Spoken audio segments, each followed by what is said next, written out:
Sanbonani Dumelang, good evening and welcome to episode 311 of the Private Property Podcast. I'm your host, Uzamantungwa Khumalo.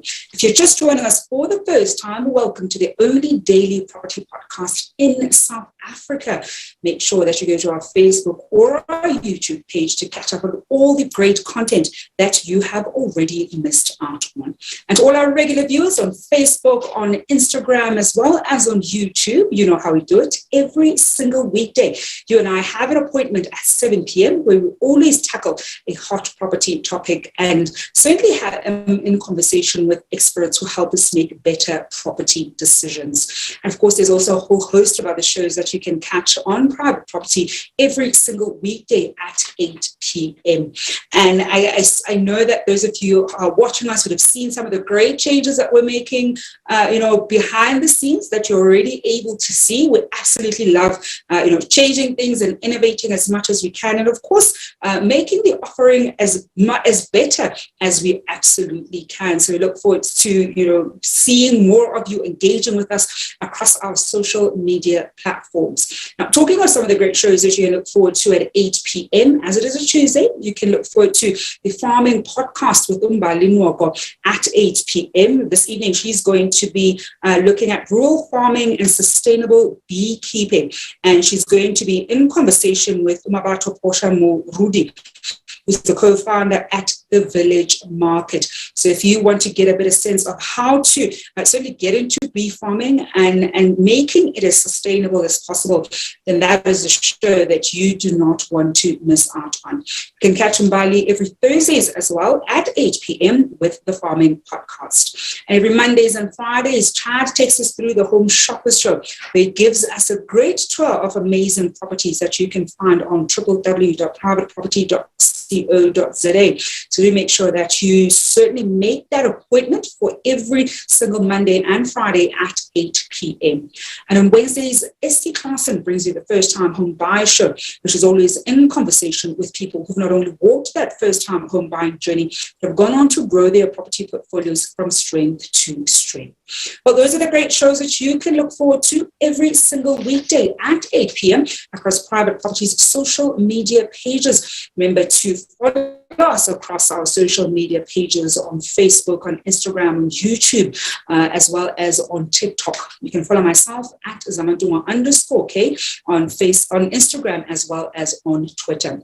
And of course, the conversation that I'm very excited about this evening, and as I said yesterday, during Women's Month, we're only going to be having women as our guests. We're not going to be doing, we're celebrating women. Women are so amazing. Yes, we absolutely are amazing. But on the spotlight, we're going to, have incredible experts who are women who are going to be helping us make better property decisions. And this evening, we're looking at women's participation in urban development.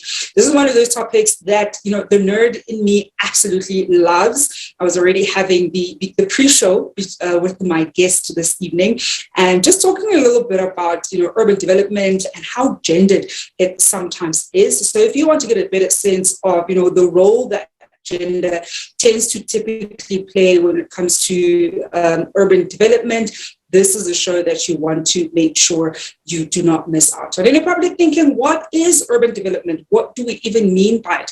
And why should I even, care about what it is? Well, we're going to be tackling just that in a moment.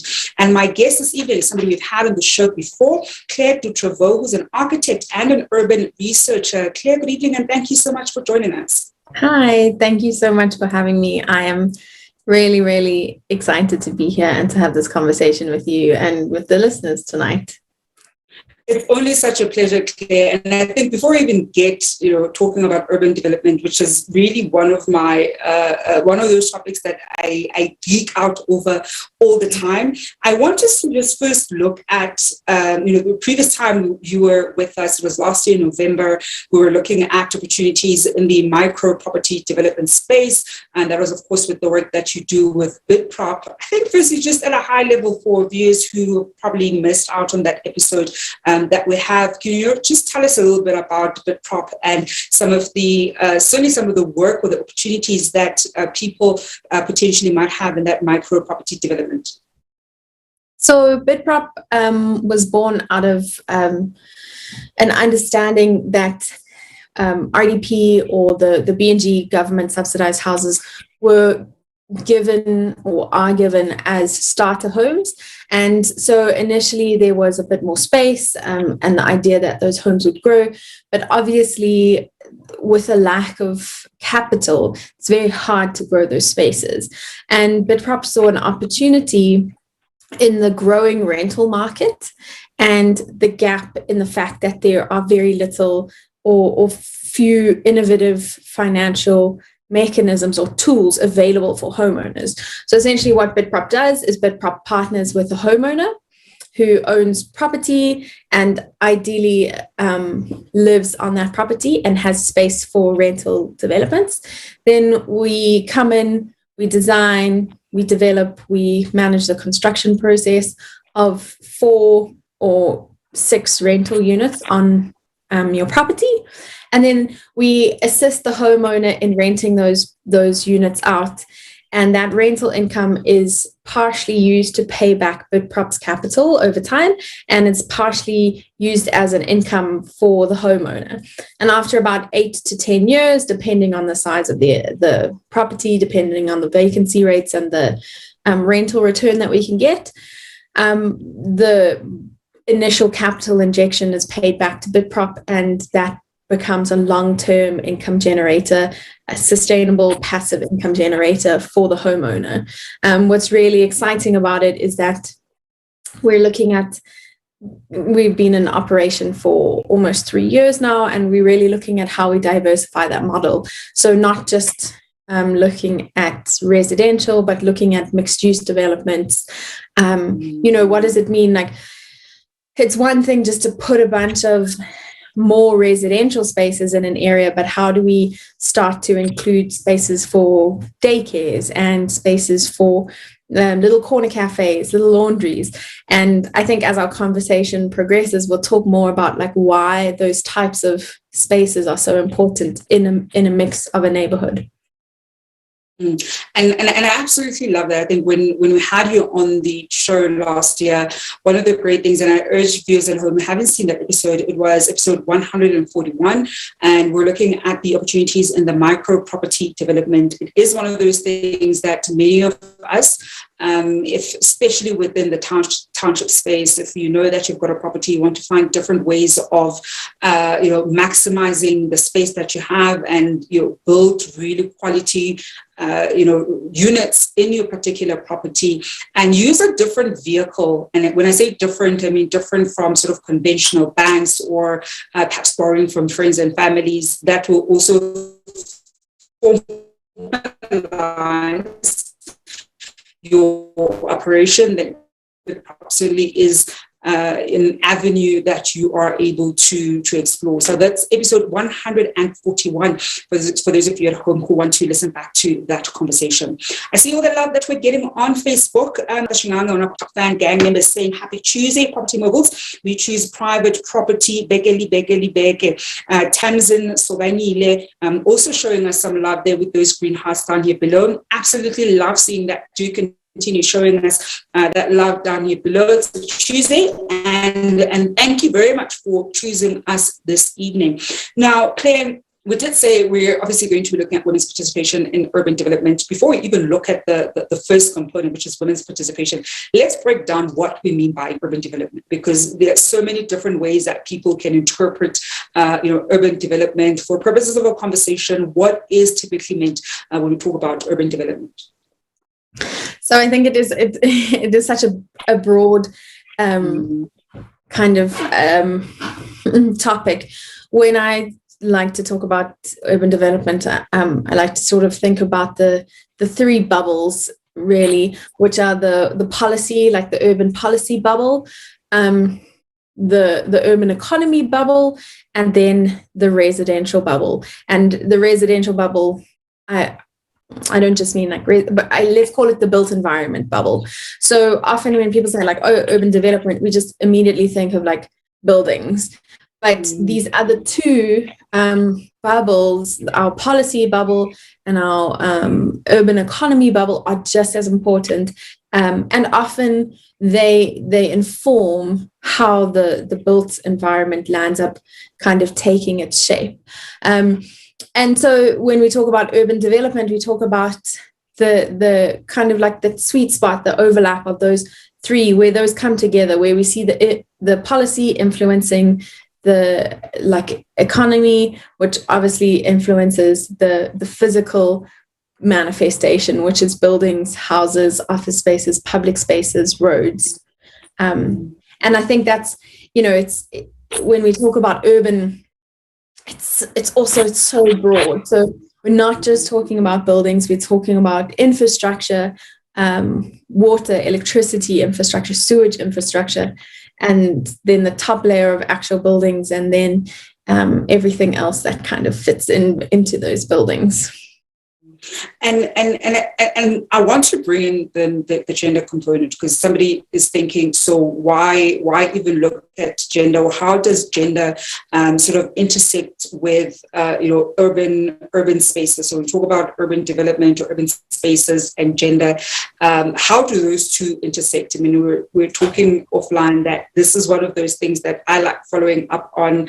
Particularly on a, I'll say, global level, so not just from a South African context, but looking at it, especially from the global South, how we are looking at gender and urban development and various topics sort of within the built environment. So when we look at gender and urban development or urban spaces, how do the two then come together, especially given how you've just, painted such a great picture of those three bubbles of urban policy, urban economy, and also of course the built environment. So when we then put in a gender component, how does that fundamentally come into play? Well, I think the obvious one that immediately jumps to mind, and that is very much kind of well spoken about and well covered, is this idea of public safety and creating spaces that are safe for women and safe for children, because obviously when we think about women, and sort of children automatically get added on to that. But that's, and then we're like, okay, great, safety, good lighting, not far distances to travel, but there's so many more very intricate details when we think about urban development that you don't think about, but that have such a big impact. So one of the things that is incredible for me when you think about it is that on average, a woman will do 30 hours a week of unpaid labor. And that comes in the form of childcare, housework, caring for old people. And man will do 6 to 10 hours less than a woman of unpaid labor. And so small things within the urban development space, and that goes back to what I was talking about earlier about, how do we create good neighborhoods, is that if you have wider access to childcare facilities, so whether it's an ECD or a preschool or even just like a daycare mother, you increase the ability of women to go back to work. If women are able to work closer to where they live, you also are able to increase how many women access work, because they're able to get back in a reasonable amount of time to fetch a child or to prepare dinner or to do homework with the child. So all of these small details about like how many schools we put in an area when we're talking about like the policy level, and then if we talk about the economy level, are we injecting money into, are we giving more subsidies to allow for more daycare centers and ECDs in areas where we know mothers have to travel far to get to work? And so really, when we think about gender, it's a big overlap between how do we design spaces that are safe, but how do we design spaces that allow for the economic activities that then allow mothers to go back, or women, and participate in that economic realm as well. And then, on a very personal, like closer to home level, in Cape Town townships, the minimum requirement of or informal settlements rather, of toilets to households is 5 toilets to 1 household. And if we just increase that to 3 toilets to 1 household, we would incrementally reduce the amount of sexual harassment and sexual offenses that are done to women in those spaces because they're having to walk to toilets at nighttime. And then that has a positive impact, because less sexual offenses means less public health bills, which means that money can be spent on other public health campaigns rather than on treating women who have been sexually abused.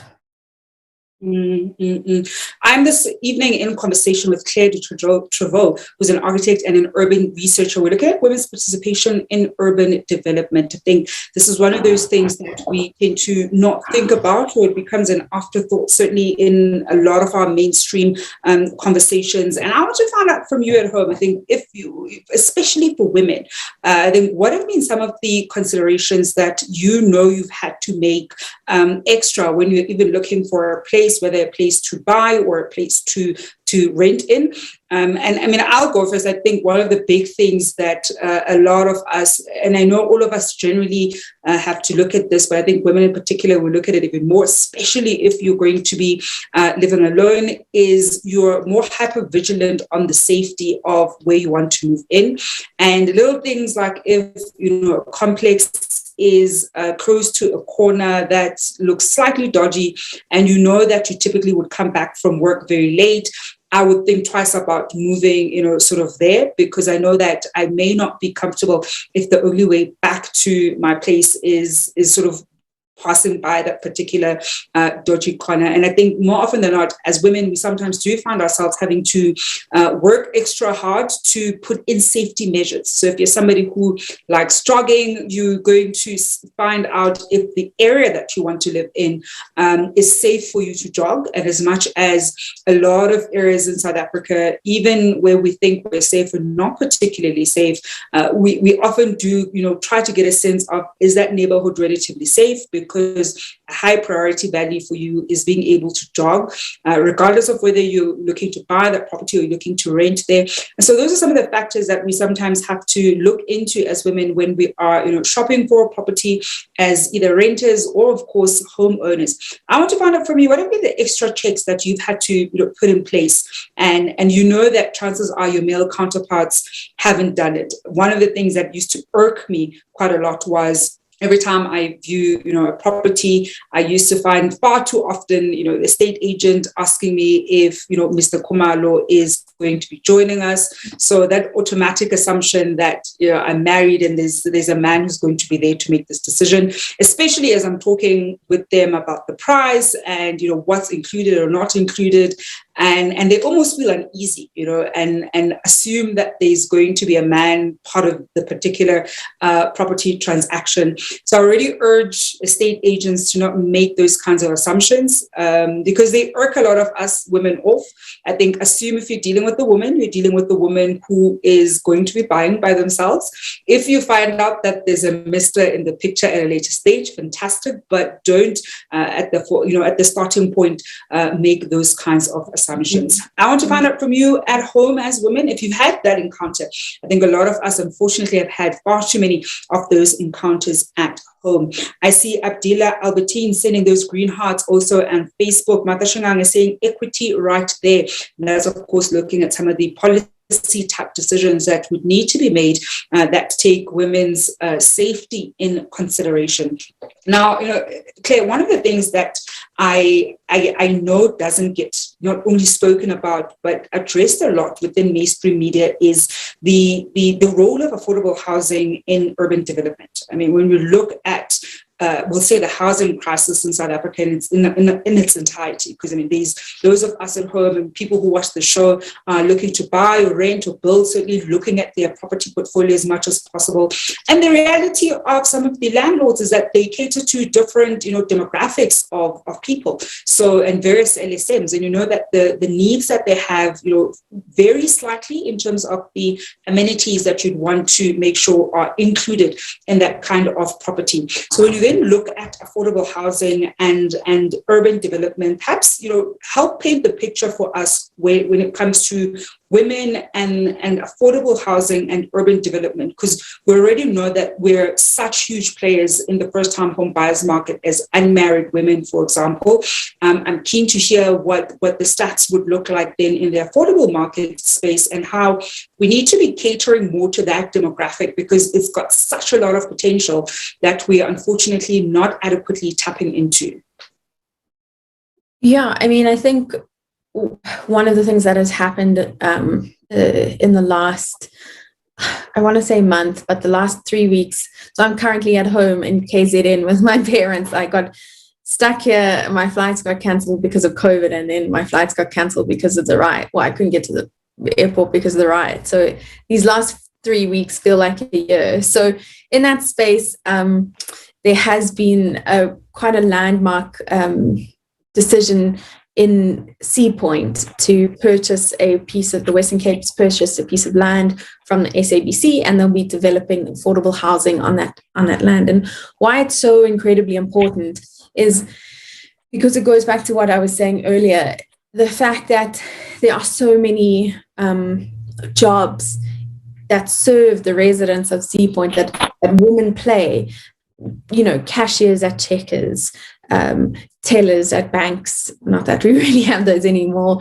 domestic workers, child carers, nannies, and those women then have to now travel, 2.5 to 4, 5 hours back out of Sea Point every day. And by allowing a good mix of affordable housing in our spaces, we allow for those women to then play the role in a full, not exhausted way in their own homes.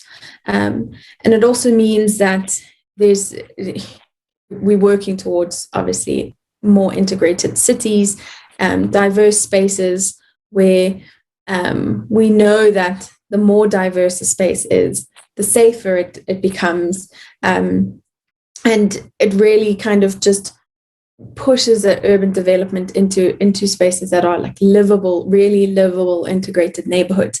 And so when we talk about affordable housing, we need to also recognize that we need more, going back to my bubbles, we need more policy instruments, and the city of Cape Town and the city of Joburg in many ways are working.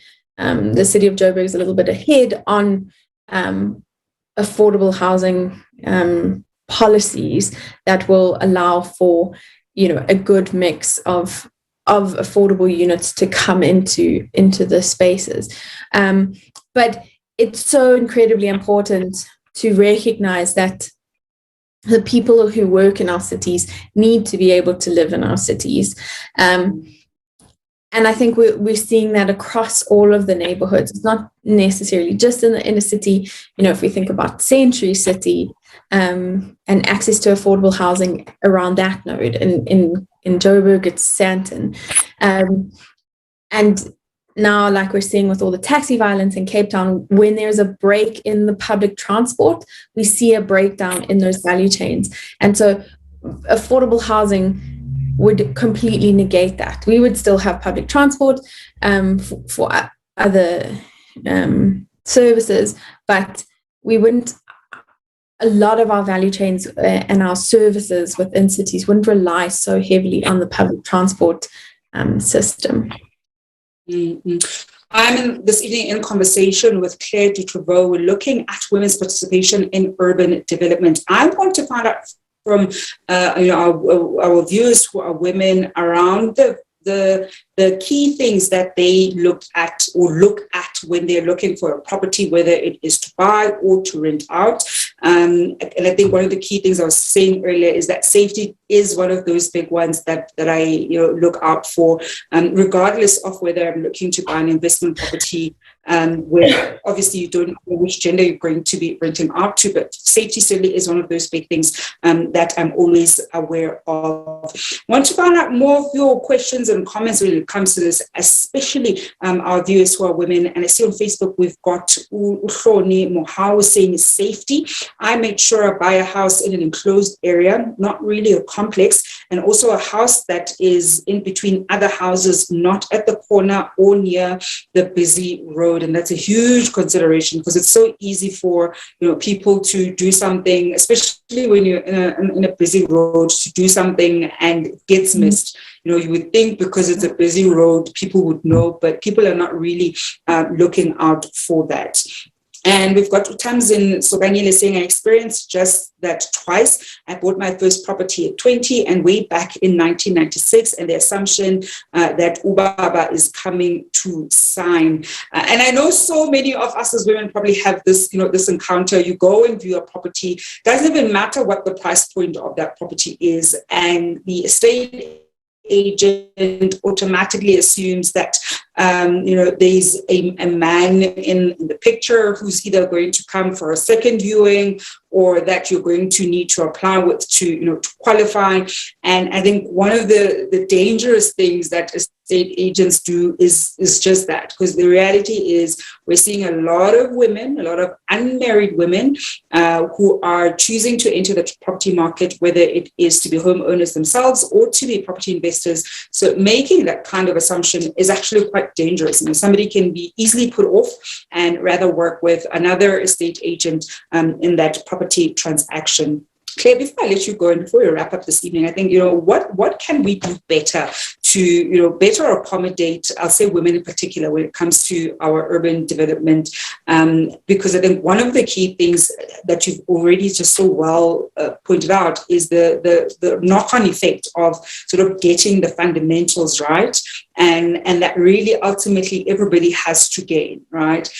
So what can we do better? And by we, I really mean, for example, I'm thinking of viewers at home who are some of them property investors and obviously rent out to women. So from the prism of somebody who owns a property and would rent out, sometimes you're probably, renting out to a woman who's a single mother or, a single woman who's looking for a property. How can they sort of make better decisions or better position themselves, being mindful of, we'll say, the greater factors that are in play?